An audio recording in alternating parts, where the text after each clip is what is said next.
ACL की surgery थोड़ी सी change कर दी है पिछले 1.5-2 साल से। कुछ ना कुछ चेंजेस वर्ल्ड में होते रहते हैं, डेवलपमेंट। हर मोबाइल चेंज हो गया हमारे, तो सर्जरी भी चेंज आती है। तो पहले हमने जो सर्जरी की थी वो करी थी हैमस्ट्रिंग टेंडन। तो हैमस्ट्रिंग टेंडन अगर आप देखोगे, ये चीज हैमस्ट्रिंग टेंडन है। तो हैमस्ट्रिंग टेंडन जो होते हैं वो एक टेंडन को 4-5 बार, ये पतले टेंडन होते हैं, इसको फोल्ड करते हैं। कई बार लंबे लंबे निकलते हैं ना, एक लंबा टेंडन निकलता है, उसको हम 4 बार फोल्ड करते थे, क्वाड्रुपल करते थे मोटा करने के लिए हैमस्ट्रिंग। पर हैमस्ट्रिंग है ना, वीक ग्राफ्ट था, तो उस समय यही ऑप्शन थे। अभी भी यही चल रहा है इंडिया में, अभी भी हैमस्ट्रिंग ही मैक्सिमम 99% लोग हैमस्ट्रिंग से ही एसीएल कर रहे हैं। पर hamstring is a weak graft, मतलब हैमस्ट्रिंग के एसीएल थोड़े लंबे हो जाते हैं। कुछ नहीं करो, सब कुछ अच्छा रहो तो भी लंबे हो जाते हैं अपने आप ही। तो वर्ल्ड के अंदर धीरे धीरे धीरे अब हैमस्ट्रिंग होना बंद हो गए हैं डेवलप्ड कंट्रीज में। दे प्रेफर आइदर क्वाड्रिसेप्स और patellar tendon. So we have also switch to quadriceps. अब इसका डाटा है ना एम्पल है, जैसे ये aclta.com है, एक अमेरिकन वेबसाइट है। अगर आप इसमें भी देखो तो टाइप ऑफ ग्राफ्ट में क्वाड्रिसेप्स आता है। तो क्वाड्रिसेप्स ग्राफ्ट में अगर मैं आता हूँ देखने के लिए बेनिफिट्स, तो रिटर्न टू एक्टिविटी फास्टर है क्वाड्रिसेप्स ग्राफ्ट की, with lower likelihood of revision surgery then ACL with hamstring tendon. तो हैमस्ट्रिंग से एसीएल बनाएंगे तो लंबे होने और फटने के चांसेस थोड़े ज्यादा रहेंगे, क्वाड्रिसेप्स से बनाएंगे तो सिग्निफिकेंटली कम रहेंगे।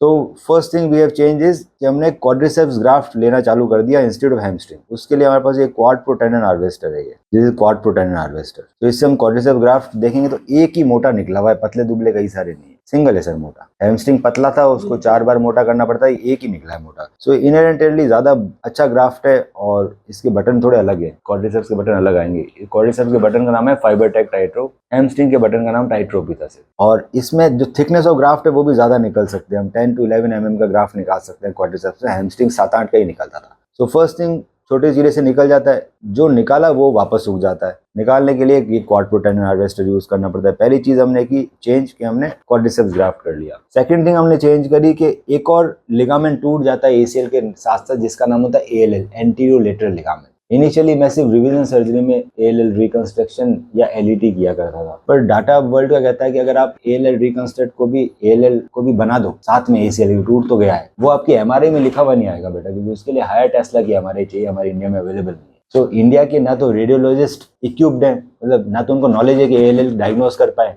ना हमारे पास वो मशीन है अभी तक। पर एएलएल सब में टूट जाता है जिसके अंदर एसीएल टूटा रहता है। एसीएल टूटा हुआ है, एसीएल टूटा हुआ है कंप्लीट, हाई ग्रेड है कंप्लीट। एसीएल टूटा हुआ है, साथ साथ में एएलएल भी टूटा हुआ है, एंटीरियर लेटरल लिगामेंट यहाँ रहता है, वो दोनों टूट गए। ये एएलएल एमआरआई में नहीं लिखा हुआ रहा। क्यों नहीं लिखा हुआ रहा? क्योंकि एमआरआई पढ़ नहीं पा रही इसको, ना हमारे रेडियो डायग्नोसिस वाले पढ़ पा रहे हैं, ना मुझे पढ़ना आता है, किसी को नहीं आता। पर एएलएल टूटा हुआ 100%, एसीएल टूट जाता है। एसीएल का फंक्शन होता है कि आपके हड्डी को आगे नहीं जाने दे, एएलएल का फंक्शन होता है उसको ऐसे रोटेशन से बचाए। यहाँ होता है ना, तो रोटेशन से बचाता है। तो moment a surgeon do ALL reconstruction, ALL internal brace और एलईटी, तीनों में हम एएलएल बना रहे हैं, तो हम ये रोटेशनल स्टेबिलिटी ज्यादा अचीव कर पाते हैं। सो नी ज्यादा स्टेबल हो जाता है। दूसरा, एसीएल ग्राफ्ट के फेलियर रेट 3-fold तक कम हो जाता है। सो इसको बोलते हैं हम एलईटी। ये चीज एलईटी है, लेटरल एक्स्ट्रा आर्टिकुलर टेंडेंसी। इसमें हमने एएलएल बना दिया, इसका काम ही ये है, reduces the risk of ACL graft rupture 3-fold तक। तो क्वाड्रिसेप्स टेंडन यूज करने से और एलईटी करने से हम सिग्निफिकेंटली हमारे फेलियर रेट बचाते हैं। दूसरा, हमारा नी ज्यादा अच्छा फील होता है। सो हर बड़ा सर्जन एलईटी या एएलएल करेगा ही करेगा, यूरोप और अमेरिका में। यहाँ इंडिया में भी जितने बड़े सर्जन होते हैं वो सब करने लग जाते हैं, हम लोग भी सब में करते हैं इन 100% केसेस। छोटे से चीरे से आता है, 5-10 मिनट लगते हैं, पर we will give you significantly more stability. दूसरा, इंटरनल ब्रेस मैंने पहले किया था, वो अभी भी करूंगा। सो इंटरनल ब्रेस हमारा 88% तक फेलियर रेट बचाता है। ये एक गॉर्डन मैकी की वेबसाइट है जिसमें इंटरनल ब्रेस का स्टडी दे रखी है, जो आपने पहले हो रखा है आपका